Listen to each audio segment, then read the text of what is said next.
What's going on? Back plugged in again with your boy the Prophet. Until today, man, I got an important video for you guys, man, because I'm going to be talking about who's better comparatively between 1000-Year Blower Nemu and 1000-Year Blower Toshiro. Both are power hollow killers with Soul Reaper affiliation. Of course, Toshiro has the captain affiliation, but both essentially do a lot of the same things, but there are some pros and cons both ways. So I'm going to get into it, compare both of these characters in Inheritance Zone, which is the best test of it. So don't forget to like, share, subscribe, and smack that bell notification. We about to get it popping. Hope you guys enjoy the content. Let's get it lit. Drop. Shit. Shout out to mama, she raised me up single with me and my siblings, the greatest of trios. I do not pop pills, but if I could choose, I would be in the Matrix as Jade out the Neo. That was abrupt. If you feel what I said was directed, let's box it out, then we can check it. Cause I sent your Gmail, aim, then dial up. Hey, yo, L, cause you got a message. Wait, can we take a quick break? Okay, and come back, cause I still got a flex. Yeah, I'm humble and still got a show. I ain't pressed, I don't talk to these hoes, so I send them a text. Back plugged in again. Alright, so we're going to go ahead and start our test with Gmoney.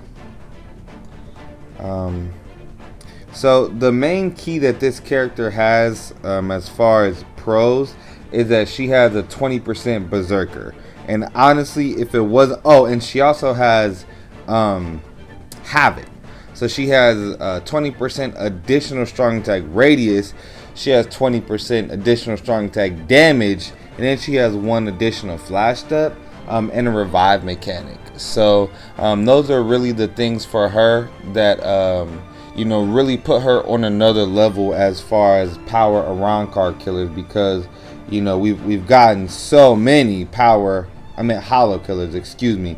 We've gotten so many power hollow killers like Jesus, okay?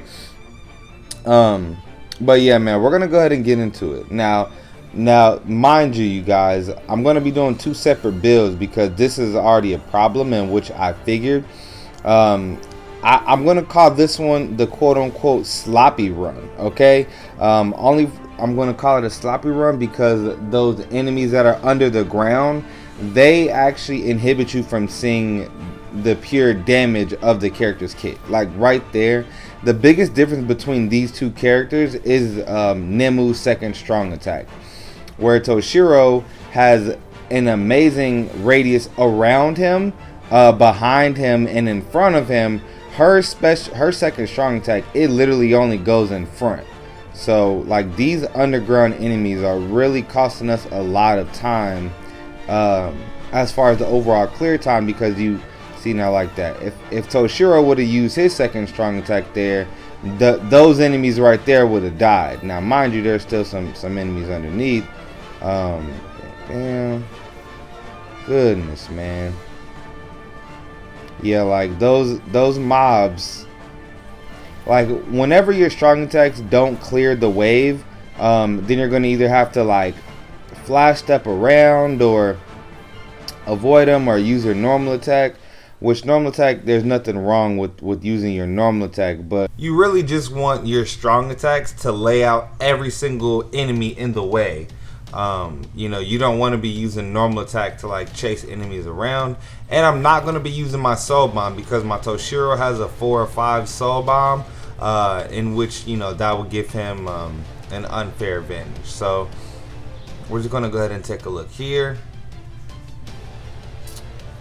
Let's see what time we got. 1:36. So I'm going to do the same exact build on Toshiro. Same exact accessories, same exact build, and we'll see what we get with him as far as clear time. Alright, so we're going to be taking a look at my Toshiro. Mind you guys, my Toshiro is 4 or 5, so he does have extra focus on my Nemu. Now that most definitely can play a factor in this one, so I would just say kind of keep that in mind. Now Nemu does still have almost 40 additional SP over Toshiro, but as far as stats and skills go, debilitating freeze, he has weakened defense on his special combined with the freeze, which he's one of the only characters that has that combination. So his soul bomb is going to hit very, very, very hard. So I don't know, man. Goodness gracious. For sure that first room was way faster with Toshiro. That's a little bit confusing because I would think that Nemu's first strong attack will be a little bit better. From what it looks like Nemu's first strong attack is better, but I'm just seeing Tosha just cleaving through, you know, that first stage. He just absolutely whooped the hell out of that stage. So this one has more of the underground guys. Wham bam, thank you, ma'am. I could have flexed on them perfectly. So I left behind a lot of damage right there alone. And I should have used the second strong attack versus the third. But I know we lost a little bit of time in that room with Nemu as well. But don't even trip, because the next build is going to be a lot better. We're not going to have to worry about the underground enemies because we're going to use the Zeta pill. So, but we do still want to test this build because at the end of the day, you're not really going to go with the Zeta pill most days than not, you know. Not unless you're doing like co-op or something like that. So once again, we're not going to be using any soul bombs. And you can most definitely tell that Nemu's strong attacks hit for more damage. You can definitely tell that Nemu hits for more damage. Like, that's pretty apparent based on how many strong attacks it took to kill the boss. Tosh had to use one extra strong attack on the boss, and he still finished 6 seconds faster. Alright, so we're going to go ahead and get into this build. I think this build is going to be a lot more important, and it's going to, you know, be able to tell us more. We're going to go ahead with the Zeta pill and the Senkaizen. So, you know, getting our links, basically we're going to have more strong attack damage, meaning that our strong attacks are going to pierce more waves that they wouldn't have before, and ultimately attack more enemies, which is something that you want with the Zeta pill.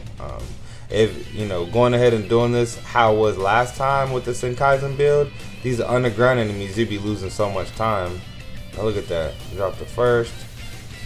Alright, now we out of here. Mind you, so I'll just go ahead and rate their strong attacks in my opinion. Since we're working on Nemu right now, I would say her first is okay, so hear me out, guys. I would say that Nemu's her first strong attack is an 11 out of 10 because it's a 10 of 10 move plus havoc. Okay, as you guys can see, we're clearing the room significantly faster because we don't have to worry about those underground enemies. Her first strong attack, 10 of 10. I would say her second strong attack is, I would say her first strong attack is an 11 out of 10.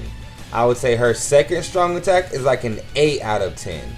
And that's being 100% honest. It has very, very great forward range, but around the sides, it has no range, okay? So I give her second strong attack an 8 out of 10. And her third strong attack, I'm going to give that an 11 out of 10. So, because it's a perfect full screen plus havoc. Damn, that didn't kill her? Damn. I'm shocked, dude. I thought that would have killed her. Seriously. I really thought that would have killed her. So, first strong attack, 11 out of 10. Second strong attack, 8 out of 10. Third strong attack, 11 out of 10. She doesn't have any status elements, but she does revive fallen enemies on her special. So, keep that in mind. Alright, so we're going to go ahead and get into the final build with our Toshiro. You know, like I said, we do have him 4 or 5. He doesn't have any additional stats, so just keep that in mind for, you know, just for purposes. Mind you, Nemu still does have more SP than Toshiro. That's a fact. She still has more SP than Toshiro. So, but I do just want to kind of put that out there, you know. But here we go. Second strong attack, use the third. We maybe could have used the first, but we would have lost some time there. So go ahead with the first strong attack. Looks like I could have maybe aimed that back a little bit. And see that second strong attack?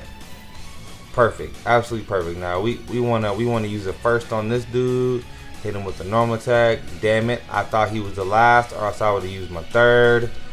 Alright, it is what it is. Alright, now I remember this wave. So that was just absolutely immaculate. Oh my god. Yep, launched a second from right there, baby. Yes, sir. And that is the true difference between these characters, man. that second strong attack of Toshiro, Toshiro's kick, first strong attack, 10 out of 10. Second strong attack, 10 out of 10. Third strong attack, 10 out of 10. You see what I'm saying? With Tosh, damn, oh my god. We absolutely ripped this map. Like, dude. Okay, so second, look, and we proc the freeze once again. We proc the freeze once again. So, wham, once again. Proc the freeze on the boss. Hey, man, let's see what, that had to be a faster time. It had to be. So we still finished 8 seconds faster with Toshiro. So, yeah, man, what does that say? To me, it says that the increase of AoE you get with Toshiro's second strong attack, as long as you have the damage, the accessories to, you know, knock enemies out, then Toshiro's second strong attack is going to save you a lot of time, versus Nemu is going to save you time with quick flash stepping and having more radius on her third strong attack. All in all, I would still really say it's a little bit, this is more of a subjective who's better or not, because Toshiro finished faster, and he does have the debilitating freeze, but Nemu can revive fallen allies. So in a lot of high difficulty quests, that's going to be very important. So yeah, I'm a little bit shocked at the results, but we'll just keep in mind that I have a 4 or 5 Tosh. I'm not going to say that Tosh is just going to clear faster in every situation, but let me know. Make sure you guys weigh in the comment section. Don't forget to like, share, subscribe. Proud for Nature. I love y'all. I'm out.